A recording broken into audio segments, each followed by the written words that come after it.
ဒါပြောအောင်မင်းကဘာလောက်နေအခုကဒီတလောကဘာလုပ်လဲဆိုတော့ငါတရားဟိုမှာEvan ထွက်ဖို့ဆိုပြီးတော့ပတ်စံရှာနေပတ်စံကတော်တော်ကြာပြီရှာနေ10နှစ်လောက်ရှိအဲ့ပတ်စံမရသေးဘူးဒါပေမဲ့တိတ်မကြသေးခင်ကပဲနည်းနည်းအဲ့လို Evan ထွက်ဖို့အတွက်ဒီနေ့နည်းနည်းကောင်းသွားကောင်းတော့ Evan အတွက်ပတ်စံဆိုင်ရပြီဆိုတော့ Evan ကိုဒီနှစ်ထဲမှာထွက်နိုင်အောင်လုပ်မယ်ပေါ့2026မှာထွက်နိုင်အောင်လုပ်မယ်ပြီးရင်တော့ဟို show လေးပါလေဆိုတဲ့ဟာအဲ့ကြတော့မှစလုပ်မယ်ပေါ့အခုလောတွေက show လေးပါလေမဆိုဘူးပြီးတော့ဒီကြားထဲမှာတော့လောလောဆယ်ဘာလုပ်ဖြစ်လဲဆိုတော့ကြော်ညာမင်းသားပေါ့ဘာညာဟိုပါနီလေးနှခမ်းနီလေးပါနီလေးတည်ပြီးတော့အတပတလေးနေဟို6လို့ဒီ6လို့ဆယ်လီထားဖမ်းတာပေါ့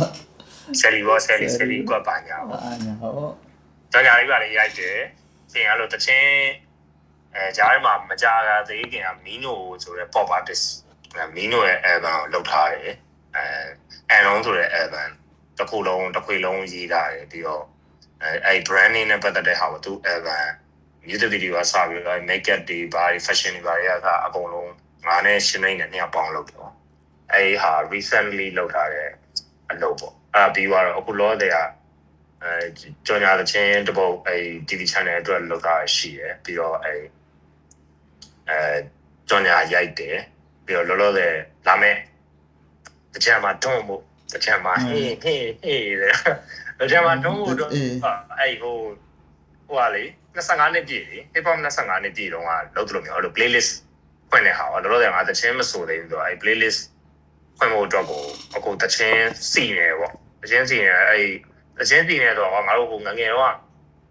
ကငါတို့ရေစဖိုင်အိမ်မှာနေတော့စီယောကအိမ်မှာနေတော့ဟိုစီယောကပမိုင်းအိမ်ပမိုင်းအိမ်ပေါ့အခုအိမ်ရှိရစီယောကအိမ်နဲ့တူတယ်အဲ့အောက်ထပ်မှာလေဟုတ်တယ်ဘန်နာပင်အောက်မှာကြော်ခန်းတို့အဖွားရင်ကြော်ခန်းတို့ဖွားရင်ဟုတ်တယ်ကြော်ခန်းဖွားရင်ငါတို့စုပြီးတချင်းဖွင့်တယ်လို့မျိုးအဲ့ဒါမဟုတ်တချင်းစုဖွင့်တာက house party ပေးတာကအဲ့ဒါကပိုင်အိမ် house party ပေးပြတာဒီတော့ကျန်တဲ့ house party ပါတယ်နော်မဟုတ်လေကွာအဲ့တုန်းကဟိုအောင်ဆောင်းယူတာငါတို့အဲ့ချိန်မှာ MH ရကွာ New Year လာ video တခုရလာလေပြန်လာတာလေMH ရဲ့ဟိုဟာ New Year party လားမသိဘူးအိမ်သားထဲမှာ free time အိမ်သားထဲမှာနောက်တစ်ခုရှိသေးတယ်အတူတူပဲအဲ့အားထဲမှာပဲဟိုဟာ link back နဲ့ link back ဟုတ်တယ် link back အချိုင်းထဲမှာအာရှာရဲ့တချင်း yay ဂျေမီ yeah ဂျေမီ channel ထဲမှာကဲနေတာနော်ငါတို့သူများအိမ်အောက်ထပ်မှာငါတို့ဂိုးတောင်ထဲမှာလားအဲ့တော့အားကြပြီးတော့ live လုပ်တာလေအဲ့တော့ဘာမှအိမ်အောင်ရတယ်အဲ့ဗီဒီယိုကြီးအားကြပြီးတော့အဲ့ဒါဟုတ်တယ်နော်အဲ့ဒါအဲ့ဟိုဟာမဟုတ်သေးဘူးအိမ်သားထဲမှာ free time ရတာမဟုတ်အိမ်သားထဲမှာ free time ရတာ strong hotel မှာသူတို့ရှိရတာ crab တို့ပါတယ်အဲ့တော့ဟုတ်တယ် crab တို့ပါအဲ့ကြည့်ပြီး feed တက်ပြီးတော့ဘာညာအိမ်မှာတချင်းဖွင့်လိုက်ဟေးဟာဆိုတော့အဲ့တော့အဲ့လိုမျိုးကွာအိမ်မှာငါတို့အဲ့လိုတချင်းတွေဖွင့်ပြီးတချင်းဆိုကိုကြိုက်တဲ့အဆိုတော်တွေရဲ့တချင်းတွေ live ဆိုပါညာ house party ပေးသလိုမျိုးဟာငါအဲ့25နှစ်ပြည့်မှာတော့အဲ့လိုငါကြိုက်ခဲ့တဲ့တချင်းတွေကွာငါတို့ငငယ်တော့နားထောင်ခဲ့တဲ့တချင်းတွေပဲ track list ကိုပြန်စီလိုက်ဒီလိုအဲ့တော့ DJ နဲ့တော့တခြားတော့လောက်တာတော့မဟုတ်ဘူးအခုကတော့ DJ နဲ့အခုပေါင်းပြီးတော့အဲ့လို track list ကိုပြန်စီမယ်ပြင်က MC လုပ်မယ်ပေါ့တကြံအကြနေလောက်ပါပေါ့ဗါလဲ Fusion the Water Festival ဆိုရှိရောအဲ့ကိုလင်းနဲ့ဟင်းတို့လုပ်တဲ့ပွဲပဲသူတို့ပွဲမှာအဲ့လိုဖွင့်ဖို့ကိုလင်းနဲ့ဟင်းလာပြောရောင်းနေအဲ့25နှစ်ပြည့်တော့မယ် playlist ဖွင့်နေတာရှင်ပြေအဲ့လုပ်ချင်တာဆိုဟုတ်ကဲ့လို့ကျွန်တော်လုပ်ချင်ပါတယ်လုပ်မယ်ပါညာပြီးတော့အခုအဲ့ track list စီဖို့အားကြောင့်မင်းဟိုတရကအဲ့ငါတို့ငငယ်တော့နားထောင်ရပေးရတယ်ဗျမင်းနဲ့မမိသေးလားပြောကြရအားလုံးအတွက် theory အားလုံးအတွက်မဟုတ်ကွာအဲ့တချို့သချင်းတွေကြောက်တိုက်တာတချို့သချင်းတွေကြောက်ဥမာထားရတော့ကွာဟိုဟာဗာလဲဂျေမီနဲ့ချန်ဆူးရှာနေကြမြူးကြွနေမယ်ဆိုလို့ရှိရင် club တွေမှာတချို့ club တွေမှာသူတို့ remix တွေအဲ့လိုပြန်ဖွင့်လာတယ်ရှိတယ်ဒါမှမဟုတ်ကွာ My City Album တို့အဲ့လို VIP Album တို့ပြီးတော့ BLF Album တို့ဆိုလို့ရှိရင်အဲ့လိုဒီဘက်ကမှမကြားတော့ကွာမသိတော့အဲ့ဒါငါတို့ပဲသိတာကွာတဲ့ကြမင်းတို့ငါတို့ပဲငငယ်တော့အဲ့ဒါတွေကြားတာyes ဒီ BLF ကတော့တဲကတချင်းနေပါတယ်ဆိုလို့ရှိရင်တော်တော်များများမဖွင့်ကြတော့ပေါ့အဲ့ကြတော့အခုကငါအဲ့တချင်းတွေကိုအဲ့လို recall ပြန်လုပ်တဲ့ပုံစံပေါ့ကိုအသက်အရွယ်ရှိတဲ့လူတွေအောက်မှာလာခဲ့လို့ရှိရင်ဒီတခြင်းတွေဖွင့်လို့ရှိရင်နည်းနည်းမှတ်မိပါငါတို့ငငယ်တော့တခြင်းမှာမန်တက်မှာကိုဘတ်န်နိုကိုဖြိုးမှာတော့ကိုဘတ်န်နိုကလည်းကိုရောမှာတော့ကိုဘတ်န်နိုနဲ့ကွာ yes ပန်တခြင်းထားပါဟိုဗာလဲနာမည်ကြီးတို့ဘာလို့ကြားပေါက်ရဲ့တခြင်းပန်တခြင်းလာလို့ရှိရင်ပန်ရဟေးဆိုပြီးဖြစ်တယ်လို့မျိုးငါတို့ကဥမာထားပါတော့အဲ့မှာဟိုဟာအဲ့တော့ hip hop တခြင်းဆိုဘယ်တခြင်းတွေရှိတယ်ဒီကောင်ချောင်းချက်တခြင်းeverybody call me gangster rap ပြတဲ့ခြင်းတို့ VIP mistake ထဲကတခြင်းတို့တခုဖွင့်လို့ရှိရင်ငါတို့စောက်ရမ်းပျော်တယ်ကွာအခုအဲ့ဒီဟာကိုပြန်ပြီးအသက်သွင်းခြင်းလို့ကွာအဲ့ကြောင့်မလို့အဲ့လို playlist ဖွင့်တဲ့ဟာကိုစီဖို့အဲ့ကြောင့်မင်းဟိုတရက်ကငါဟျောက်တိုက်အဲ့ဒီမှာဘယ်တခြင်းတွေရှိလဲဆိုငါမင်းလှမ်းနေတာအခုလောတဲ့ငါ current လုပ်နေရအဲ့ဒါပေါ့ current situation လာပါတယ်အခုတကြံလဲရောင်းနေနေပွဲမဆိုဖြစ်သေးတယ်မဆိုခြင်းသေးလို့အဲ့လိုလားပါလေဒီတိုင်းတကြံတိုင်းရပွဲကငါမဆိုတာကဟိုလောက်ရှိပါပြီ9နှစ်10နှစ်လောက်ရှိဟုတ်မဖြစ်ခင်တည်းကမဆိုတာပါတကယ်ကဘာလို့လဲဆိုတော့တချင်းရတိုင်းရငါတချင်းအသက်ဆိုကြတယ်ကွာတချင်းအသက်ကလည်းများဆဆဒီနှစ်အတော်တည်းမှာငါထွက်ထားတာမရှိတော့ငါ Evan ထွက်တော့မှာငါ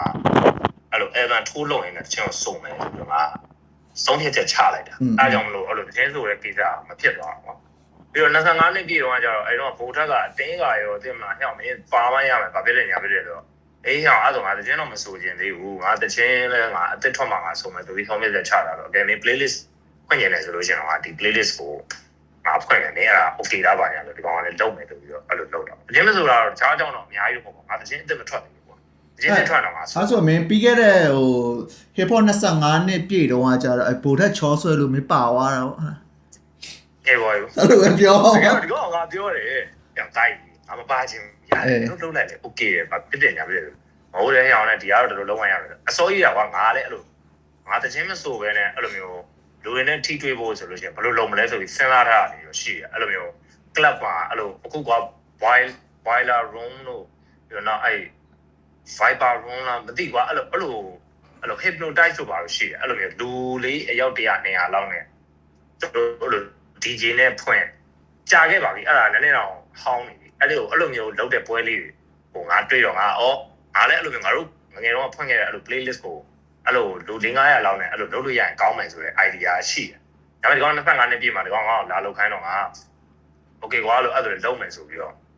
အဲ့မှာ playlist ဖွင့်လိုက်တယ်အဲ့တော့ဆိုတာတော့မဟုတ်ဘူးအဲ့တော့ငါတို့ဘာမှအိမ်မှာလုပ်ခဲ့တဲ့ပုံစံနော်ကွာဝါစင်မတက်ပြီးတော့လုပ်တာဘာမှအိမ်မှာလုပ်တဲ့စားမပြီးသေးဘူးမပြီးသေးဘူး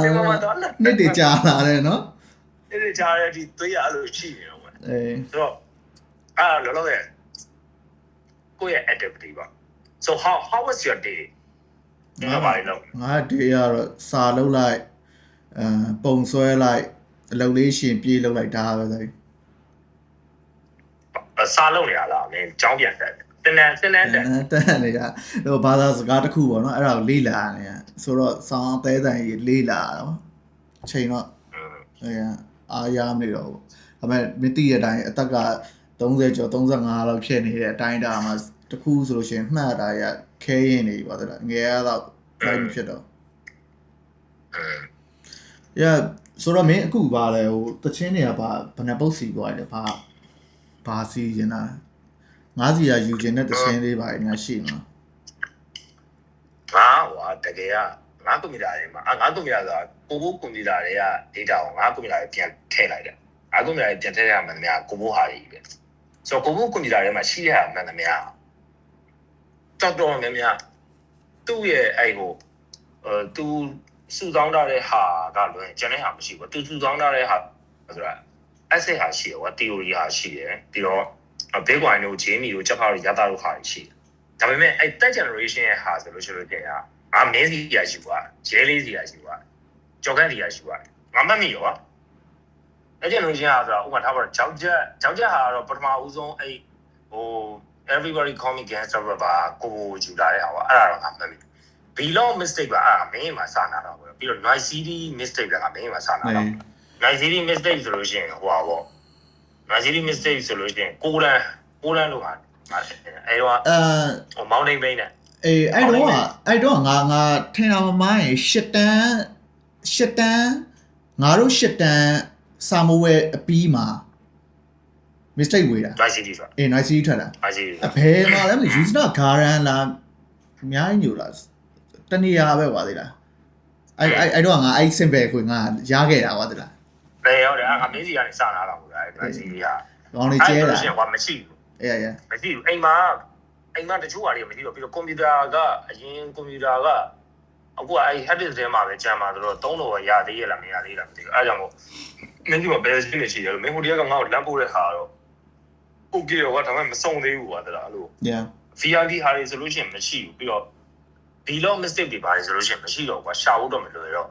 အဲ့တော့ B-log ထဲမှာB-log ထဲမှာတော့ငါဖွင့်ညတဲ့တခြင်းတွေရှိတယ်ကွာအဲ့BLF mistake မှာလည်းရှိတယ်ပြီးတော့နောက်အဲ့တခြင်းစိုးကြီးနဲ့ as ရဲ့ဟိုဟာလေ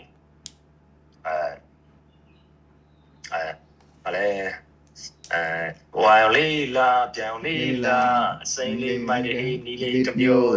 ရေဆိုနေတဲ့လာပါကောကြောင်မျိုး SS ဆိုရအဲ့ဒီဟာတွေပါဆိုရင်ကွာအခုတကြံ vibe တွေပါတယ်ဆိုတော့မိုက်တယ်ကွာအဲ့ကောင်တွေပါတယ်ဆိုဖွင့်ကြတယ်အဲ့ကောင်တွေဆိုလို့ရှိရင် YouTube မှာတော့ရှိတယ်ဒါပေမဲ့ quality ကမကောင်းတော့ကွာအဲ့ကြောင့်မြင်းစီမှာပြန်ရှိအောင်လားပြောအဲ့ကဟာကို collect လုပ်တဲ့ဟာမင်းနဲ့ထိုက်ဖို့အောင်လည်းများတယ်ထိုက်ကြီးစီမှာလည်းရှိတယ်ကွာဟုတ်အေးဒီမှာလည်းအဲ့ဒါဟာတွေကအဲ့ဒီတော့ကထိုက်ပေါ်စီရမရတယ် collar လောက်တာဆိုတာတဲ့ရောက်လာငါတို့လက်ထဲရောက်လာကွာတဲ့အဲ့လိုဥမာအဇက်ရဲ့ဟိုငါတို့ဒီမှာမရှိဘူးအေးဟုတ်တယ်အဇက်ရဲ့ကွာအဲ့ညအဲ့တော့ဟာကွာလေသူတို့ mistake ခွေလေကွာရမူတယ်မင်းရဲ့နှင်းစီအဲ့တူသိလားငါဘုတ်ပါလာလေကွာအဲ့ဒီကြောက်တယ်လားနောက်ပဲပေါ့တရားတယ်မို့အဲ့ तू asset ဟိုပါပဲ तू တယောက်တည်းပဲမူးတယ်မင်းရဲ့မင်းစီဟုတ်တယ်ဟိုကွာ M9 ရဲ့ Superman ကိုလေကွာပြန်ယူထားတယ်အေးအဲ့ပုံကမသိငါကြားရင်တော့သိတယ်ငါမှတ်မိတဲ့ဟာတိုက်ရ asset ဟာဆိုလို့ရှိရင် BLF တွေကဟာငါမှတ်မိတယ်ပြီးတော့ဟို BLF mistake တွေကဟာမှတ်မိတယ်ပြီးတော့နောက်အဲ့ဟိုကလေဟို Piglan နဲ့ဟာငါမေးမှနားထောင်အေးဟုတ်တယ် check my D down it's like a week town အဲ့ဒါကအဲ့ဒါဘဒူးစီကရရတယ်ဆိုမင်းမှတ်မိလားတိုင်မင်းကာကာကိုမှတ်မိလားကိုကာကာလေသူ radiant ပဲထင်ကိုကာကာလေးမှတ်မိတယ်မင်းကိုဘုံနဲ့ပေါ်တာပဲလားဒီဟုတ်တယ်ဘာလို့ဆိုတော့ငါသူပြောတာမှတ်မိတယ်ကွာ तू ကအဲ့တုန်းကဟိုဘက်မှာနေရတော့ဂေါ်တဲ့အကျော်ရက်ကွက်မှာနေရကွာဂေါ်တဲ့အကျော်ရက်ကွက်မှာနေရဆိုတော့အေးကိုကကအိမ်ကိုပီကလန်လာနေရလားဘာလားမသိဘူးကွာငါ့ကိုပြောပြသူတို့နဲ့ဆောင်းမျောဖြစ်တယ်ကွာနော်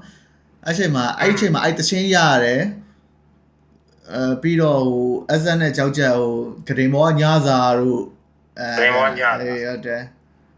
အဲ့မှာဆိုထင်မကြီးတော့မြင်းရမိစင်စီလာအဲ့ဇက်တို့တာဝန်ကြောက်တို့ဟာ shit အဲ့ဒါကြံတကယ်တော့ကြောက်ချက်နဲ့အဲ့ဇက်ရဲ့ဟာဆိုလို့ချင်းအဲ့မှာစပါဦးဆုံးအဲ့ဒီသဘောကျတဲ့ဟာဟိုပါနေမွေနဲ့ငါတို့ဂီတာပဲ yeah that's it အဲ့လုံးဝအဲ့ချိန်မှာအဖဲဆုံးသချင်းအဲ့လိုမျိုးလုံးဝရပါနဲ့ပန့်နဲ့ကွန်တက်တဲ့အချိန်မှာလုံးဝကိုရီတို့ကလုံးဝအဲ့လိုသိမလားကိုရီနောက်ကနေပြီးတော့အဲ့လိုထောက်ခံပေးမယ်အဲ့လိုမဟုတ်ဘူးစစ်ချီတချင်းလို့ဖြစ်နေတာဟုတ်လားစစ်ချီပန့်နဲ့ကွန်တက်တော့မယ်ဆိုလို့ဟဲ့ချောအဲ့လိုလော်ပေးတဲ့ချင်းမျိုး yeah အေးပါနော်ဆိုဟိုကဘာလဲတိုင်မင်းနဲ့ငါနဲ့ဘယ်မှာစပြီးတော့အဲ့ hip hop ဂီတာမတိုင်ရင်မှာမင်းနဲ့ဘယ်ကစပြီးတော့ဘလို့ဘယ်က rapper stage ဘယ်ကစရတာ stage ကြောင်းမှာ stage ကြောင်း9တန်း6တန်းပေါ့9တန်း6တန်းဆိုတော့9တန်း6တန်းမှာစ6တန်းမှာငါတို့စသိတာဖြစ်မယ်မင်းက A ကန်အဲ့9တန်းမှာတော့မင်းဟိုထားနဲ့ကိုမလာသေးဘူးလို့9တန်းမှာလည်းလာနေပြီရှိရယ်ငါတို့မသိကြသေးတာ9တန်းမှာလည်းလာမသိကြတယ်မင်းအဲ့တော့အထာနဲ့အဲ့လိုမျိုး rubber ဆိုပြီးတော့ banded ငါပြောမှာငါအေးငါလည်းကဘယ်ခန်းလဲမင်းအေကန်းလား I don't know အေးဟုတ်တယ်အေးကန် ဟာအဲ့လိုတိတယ်မင်းတို့ငါမပေါင်းတာဖြစ်မယ် မပေါင်းတာလေဒီအဲ့လိုမျိုး rubber ဆိုပြီးတော့လေမန်တက်နေရလေသိရမလားသူက rubber ပါဟောဒီကတော့မ အေးဟုတ်တယ်ငါလည်း ဆောက်ယူပါဟောဒါငါတိတယ်အဲ့တော့ငါလည်းကောင် rubber ဟုတ်တယ်ဟောဒီကောင် rubber ဟောနာမည်ကြီးပါတယ်စောက်ထအောင်ကြောင်းပါတယ်ဟိုက star လို့တဲ့မှာ booster ဟိုအဲ့တော့မဟုတ်အဲ့တော့တိုင်ငါတို့က hip hop ဆိုတာမသိသေးဘူးမသိသေးဘူးမဟုတ်ကစနေပြီအဲ့ဒီအခုဒီတချင်းချောင်းပြောမယ်ဆိုလို့ရှိရင်ငါတို့ငါအနေနဲ့ပေါ့နော်ငါအနေနဲ့ဆိုရင်မေထားလို့မရဘူးပြစ်ထားလို့မရတာငါရဲ့ playlist ကငါရဲ့ playlist ဆိုတာငါအိမ်ရ playlist ကဘာပါလဲဆိုတော့ခင်မောင်တိုးတို့တဲ့လားခင်မောင်တိုးတို့တဲ့လားအဲ့ငါးတန်းမှာခင်မောင်တိုးအေးခင်မောင်တိုးတို့ပါတော့ကွာအဲ့မှာ sound hit ဖြစ်နေချင်းဆိုဇော်ပိုင်တို့မျိုးဝင်ညတို့လားမသိအဲ့ဒီမှာတမုံအဲ့ဒါကြီးပဲနားထောင်သိရမလားဇော်ပိုင်တို့မျိုးဝင်ညတို့လေ2000ခုနှစ်စုံစုံပေါ့နော်အဲ့ချိန်မှာအိမ်ကိုငါအိမ်ကိုငါမှယူလာဘာလဲဆိုတော့အဲ့ခွေက acid အဲ့မှာစပြီးတော့ဟာညာရှုပ်ကုန်တာရှောင်းပြောနေ forever ဘာလို့ဒါပြန်ဖြတ်ဒါပြန်ဖြတ်ဟောပြန်ပြန်ဟုတ်တယ်ငါမှယူလာအဲ့ဒါချacid ကငါးတန်းစားအဲ့လိုမျိုးဟုတ်တယ်ငါတို့2000ခုနှစ်ဖြစ်နေပြီ2000ကျော်လေးဖြစ်နေပြီပါသေးလားအဲ့စကငါဟုတ်ငါမမိရကွာအဲ့ကျောင်းမှာငါလည်းမတိုင်ခင်ကတော့ရှိမှာတော့အဲ့လိုဖွင့်တာတွေအများကြီးပဲကွာငါလည်းမတိုင်ခင်မှာမင်းအိမ်မှာအဲ့လိုခင်မောင်တို့တွေပါဖွင့်လို့အိမ်မှာလည်းမေးစီရဆောင်ဖွင့်တာငါဖေးကမေးစီတယ်တော့မီမီဝင်းဖေတို့ပါမီမီဝင်းဖေဆန်လင်းမေးစီတို့ပါဆန်လင်းဟုတ်တယ်အသေးဖွင့်မေးစီဖွင့်တယ်ပြီးတော့နိုင်ငံရတဲ့ချင်းဆိုလို့ရှိရင် father ရဟို air supply ဖွင့်တယ်ဖွင့်တယ်ပြီးတော့ငါကအဲ့ချိန်မှာဟိုကြားပေါက်တွေပါဖွင့်တယ်အဲ့တော့ကိုကအဲ့လိုကြားပေါက်တွေပါဆန်နားထောင်နေတယ်အဲ့လိုဟိုဖြစ်သေးတယ်ပန့်လို့ပါငါအဲ့လာတော့တို့ရဲ့ကဘာကဂျူလာတွေတို့ဘာလို့လို့ထင်တယ်အဲ့နားဝင်းတယ်လားမသိကြားပေါက်ဟာတွေပါလေကြိုက်တယ်နီးလေးနဲ့ဝေးတို့ဘာလို့အဲ့ချိန်မှာထွက်တာလားငါမမှတ်မိတော့ကွာဒီကြောင်မမှတ်မိဒါပေမဲ့တရားကငါးလေးရောက်တဲ့အချိန်မှာတော့အဲ့လို breath တချင်းကိုစကြနေငါလည်းရောက်တော့ကျောင်းရောက်တဲ့အချိန်မှာလည်းအဲ့လို rapper တွေပါတွေ့နေရကွာအဲ့လိုစားထောင်လို့ပါတော့အဲ့လိုမျိုး study တွေပေါ့ကျောင်း high school study တွေနဲ့စပြီးထိတွေ့တာပေါ့အဲ့ဒီမှာငါမမိတဲ့ဟာကအဲ့ကျောင်းမှာထွက်လို့ရှိလို့ချင်းအပြင်မှာလေအစစ်ရအောင်မြင်တဲ့အောင်မြင်ချက်ကိုပြောပါတယ်ဟိုတနခါတော့ဟိုရောင်းလာ yes တနခါပါတော့ကဲလာတော့ပြီးတော့ theory လည်းအဲ့တိုင်းပဲ theory logo လည်းအဲ့တိုင်းပဲ theory logo တွေရ logo စောက်ရပေါက်အဲ့လိုရွယ်အိတွေဘာတွေမှာအဲ့ဆို asset logo တွေနဲ့အကုန်ထုတ်ရောင်းကြအဆောင်အောင်မြင်အောင်အဲ့ဒီအချိန်မှာ asset ရတောင်းမှုကအရန်ကျန် asset အချိန်မှာလေတခြင်းတွေပါတော့နားထောင်နေပြီဒါပေမဲ့မင်းကလည်းတည်ရငါလည်းမဟုတ်တော့ငါတည်အဲ့ငါလည်းတော့ငါဘယ်ကောင်နဲ့ပေါင်းလာလဲဟိုကရဲလင်းအောင်လို့လည်းပေါင်းလာနေလင်းလို့ပါတော့နဲတော့မင်းငါနဲ့ငါတန်းမှမပေါင်းသေးဘူး6တန်းရောက်တော့မှမင်းနဲ့ကနေ6တန်းရောက်မှစပြီးတော့6တန်းရောက်မှအဲ့မှာအဲ့ဆိုရင်ဒီလိုလားဟိုရဲလင်းနဲ့ငါနဲ့ရတယ်6တန်းကျမှတည်ရအဲ့လိုမျိုးလားဟုတ်တယ်မင်းတို့ပါလေအမက20လားငါဒါကြားဘူးလားဟုတ်လားအဲ့ရနေပြောင်းလားရဲလီကအမက20မဟုတ်ဘူးလေအေးမသိဘူးမင်းတို့ကြောင်းပြောင်းလာတာထငါးမှာပြောင်းလာမလားအမက20ကနေပြီးတော့9တန်းကိုကြောက်လာ9တန်းဟိုမှာဒေါ်လာထပ်မှာတက်ရဲလီနဲ့ငါနဲ့ကတကယ်တော့မင်းကြောင်ပဲတည်တာရဲလီကမင်းနဲ့အစိုးရတည်ရတယ်9တန်းလောက်တည်းတည်တာငါရဲလီကတကယ်တော့9တန်းနဲ့ရှိတယ်မဟုတ်6တန်းမှာတည်တာ6တန်းမှာငါတို့စီကန်းကြာသွားရဲလီနဲ့တည်တာစီကန်းဟာရဲလီနဲ့လည်းငါလည်းအဲ့ကြောင်လာတယ်တည်တယ်ငါတိတ်မမှတ်မိတော့အဲ့ချိန်မှာကွာငါအဲ့9တန်းပြီးတော့6တန်းရောက်တဲ့အချိန်မှာအဲ့လို rubber စတွေ့တဲ့အချိန်မှာအဲ့လိုနဲ့ပျော်တဲ့စိတ်ဖြစ်လာကွာပျော်တဲ့စိတ်ကတော့မိုတီတွေရတာrubber တွေ့ပြီrubber တွေ့ပြီတဲ့မလားအဲ့မှာကြောက်ခဲနေလေအားချင်းနဲ့6တန်းပဲမင်းတို့နဲ့ကြောက်ခဲနေအတီးရလားမသိဘူးမှတ်မိကွာကြောက်ခဲနေလေ6တန်းပေါ်မှာစနေတယ်အဲ့ပြီးတော့မှအဲ့ချိန်အဲ့6တန်း9တန်းမှာလည်းငါတို့အဲ့လို rep ချင်းတွေပါစနာတော့တယ်ဒါပေမဲ့အဲ့9 ခုနတန်း period မှာနားထောင်ခဲ့တဲ့ချင်းတွေကိုမမှတ်မိဘူးကွာ9တန်းဆိုလို့ရှိရင်တော့သိရပါခုနမင်းပြောသလိုပဲ asset တို့ပါတော့ဟုတ်တယ်6တန်းမှာဘာစင်းနားထောင်လဲမသိ9တန်းမှာဘာစင်းနားထောင်လဲမသိမမှတ်မိဘူး9တန်းမှာငါမှတ်မိပါပြီအဲ့ဆိုရင်ငါမင်းကို6တန်းနဲ့ငါတို့9တန်းsorry 6တန်း9တန်း10တန်းအဲ့ချိန်မှာငါတို့နားထောင်ခဲ့တာငါမျိုးငါဟိုဟာပြန်ပြောပြပေးရမယ်အနေထားမှာရှိတယ်ငါတို့6တန်းမှာခုနပြောသလို official ငါတို့လက်ထဲကိုရလာတာကွာ asset ခွေကွာသိလား6တန်းမှာအေး6တန်းမှာ asset ခွေပြီးတော့ theory တော့အားလုံးတော့ဟုတ်တယ် theory အားလုံးတော့ပြောတယ်အားလုံးတော့နှစ်သက်ဝယ်ဖို့ပတ်စံရှိဘူးပြီးတော့မင်းတို့ငါတို့ timeline တူတူပဲဟိုဟာဆိုတော့တ family ပဲဆိုတော့ငါပြောမယ်ဆိုလို့ရှိရင်ဟိုဟာပြီးတော့ကိုချက်ခွေချက်ဖခွေချက်ဖခွေကိုငါဆက်ဆက်ရခြင်းမှာကွာဟိုဟာတိတ်ခွေလေးနဲ့ရတာသူတို့တိတ်ခွေမှာအဲ့မှာအဲ့ဒါဘယ်နှတန်းအဲ့ဒါဟိုဟာဖြစ်သွားပြီငါတို့ဟိုဟာ9တန်းဖြစ်နေပြီအော်တော့6တန်းမှာက theory 9တန်း asset အဲ့လိုလားမဟုတ်6တန်းမှာ asset ကို theory ရောမဟုတ်အဲ့ timeline မှာငါတို့ကဘယ်ဟာနားထောင်နေလဲဟိုဟာဆိုငါပြောချင်တာ asset နဲ့ theory အဲ့ချိန်မှာ တူတူဝင်လာနေတာကွာတူနားထောင်နေကြတူတူဝင်လာငါတို့လည်းအရန်ငယ်သေးတယ်ကွာတဲ့မှာဘယ်ခုနှစ်ကထွက်လဲဘာဆိုမသိဘူးဒါပေမဲ့မြင်နေရပြီစပြီးတော့အဲ့တော့ချက်ဖ9တန်းဆိုဆောင်းဆော့ချက်ဖပဲကွမဟုတ်9တန်း10တန်းဖြစ်နေအဲ့ချိန်မှာချက်ဖရဲ့ဟိုကိုကျက်ရဲ့တခြင်းဟိုဟာဖြစ်နေပြီကွာဟိုတခြင်းလေငါတို့ဒီရက်ထဲမှာတော့ရက်ခေါ်တဲ့တခြင်းနာမည်ဆိုစောက်ကောင်မတို့ဘာလို့သိရမလားနောက်မှလည်းဟိုပြန်ပြီးတွေ့လက်စားချိန်မှာစောက်ကောင်မှာအဲ့ပုတ်တွေနောက်ဘောမှာမင်းနဲ့ကတွေ့မလားဟုတ်တယ်လက်ရှိဘောကမင်းကောင်မေးတာဗာရှင်းတစ်ခုရှိရလေတစ်ခုကအဲ့ဗာရှင်းတစ်ခုဟုတ်တယ်အေးဟုတ်တယ်အဲ့ဒါတို့9mm mistake တာအဲ့ကောင်အဲ့တော့ငါရခဲ့တာတော့တိတ်ခွေကွာအဲ့တိတ်ခွေထဲမှာဘာပါလဲဆိုတော့အဲ့ဒီဟာပါတယ်ပြီးတော့ပထမဦးဆုံးအဖွင့်ချင်းမှာဘာပါလဲဆိုတော့ဟိုကပါတယ်ဗာလဲငါတို့နိုင်ငံရေးဥတီချက်ကိုလေ music နောက် disco ကြီးထည့်တာနိုင်ငံရေးဥတီချက်အဲ့ဟုတ်တယ်ငါမမတ်ရအဲ့ဒါအမဟုတ်ငါပြောချင်တာနော်ဒါကိုချက်ဝေတာလည်းဟုတ်ချင်မှာဟုတ်မယ်ဒါပေမဲ့ငါစီရလာတာနိုင်ငံဥတီချက်ခွေတွေအဲ့အပုတ်ပါတယ်ပြီးတော့ကိုချက်ရိုက်စောက်ကောင်မတို့ဘာလို့ပါတယ်ပြီးတော့ဟိုဟာတို့ပါတယ်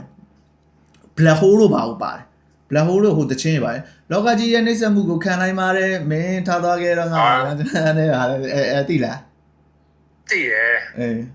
စာတော့လိုက်တစ်ခေါက်လောက်ဖွင့်လိုက်ပြန်လိုက်ဆိုလို့ရတယ်ဟုတ်တယ်အဲ့ချင်းတွေပါတော့ဗောပြီးတော့ဟိုဟာချင်းလည်းပါတယ်လီးဖြစ်လာတော့ဗောသိရလားဟန်ဖုန်းရှိလားလီးဖြစ်လာဘာရီမရှိလီးလေဟာလိုဆောင်းရှိရတာကြီးအဲ့ဒါတော့ကိုရီးယားငငယ်တော့တချင်းတွေပဲတားရတော့အဲ့9တန်းဝင်းကျင်ပေါ့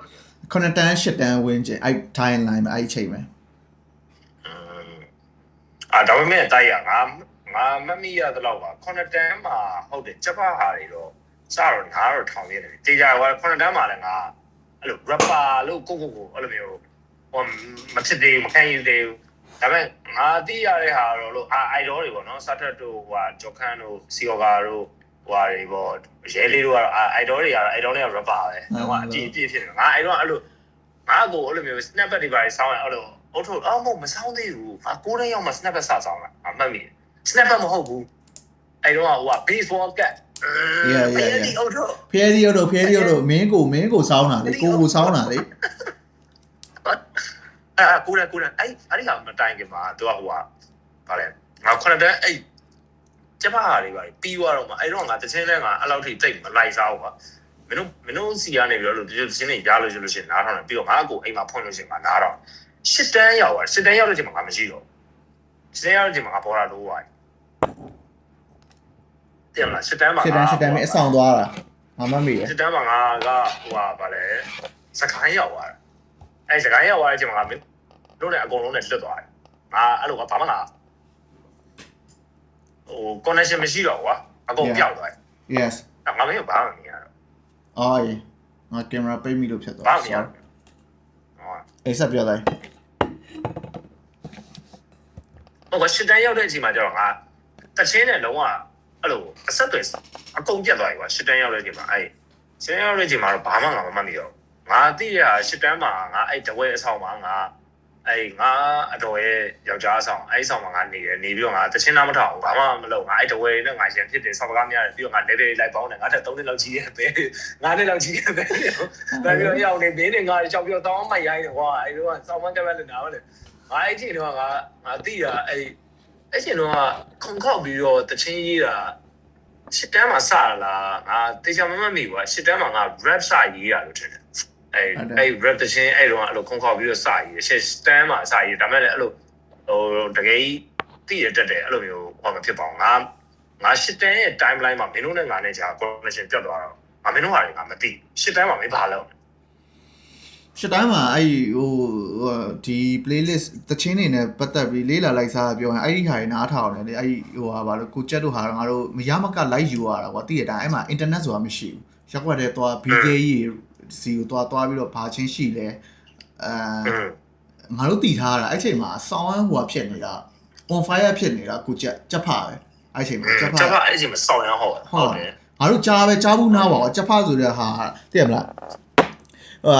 ငါသိတာကျက်ဖဆိုတဲ့ဟာဘာလဲလီဇာတော့တိုက်ဆေးမှလားမသိပါလားပွင့်နေလားမသိကွာ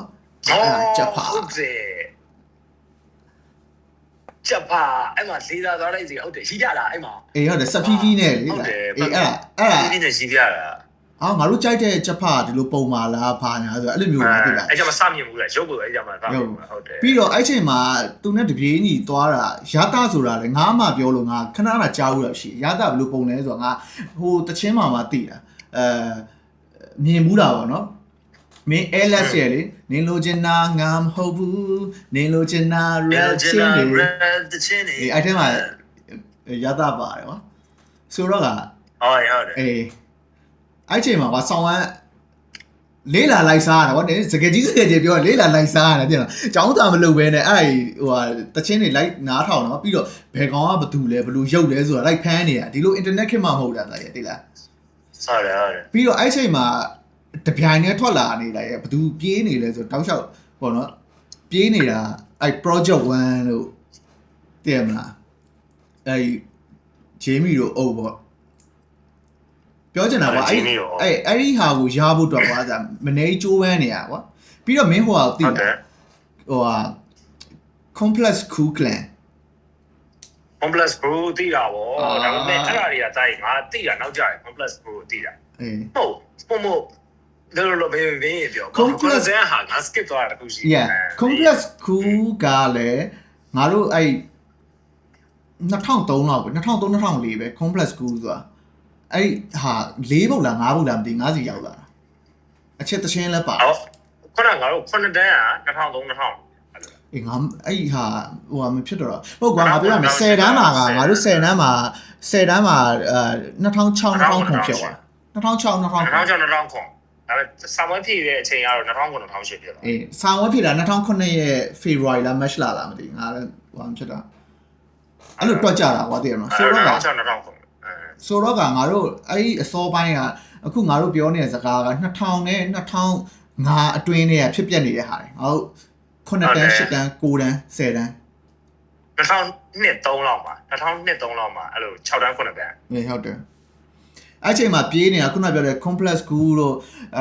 ဟိုဟာတို့ handphone ရှိတာလီးဖြစ်လာတို့ပြီးတော့နောက်တစ်ချင်းဟိုဟာလေလိန်အကြောင်းတွေဆိုတာသိရလားအဲ့တော့သိရလားသိရတယ်ဒုက္ခနဲ့အပုတ်ကတော့ဘာဖြစ်တယ်ဒုက္ခအဖုတ်ကိုပဲလှုပ်တယ်လို့ပါကျုံနဲ့ဖုတ်လောကမှာဇာတ်ကရှုပ်ဆိုတာစေဝါဟုတ်တယ်အဲ့9တန်းဝင်းကျင်မှာ6တန်း9တန်းဝင်းကျင်မှာအဲ့ဒီချင်းတွေဟုတ်တယ်အဲ့ချင်းတွေအဲ့တော့9တန်းမှာ9တော့ငါ10တန်းမှာငါဘော်ရာမရောက်ခင်9မင်းပြောနေတာလေရတာထွက်တယ်ပြီးတော့နောက်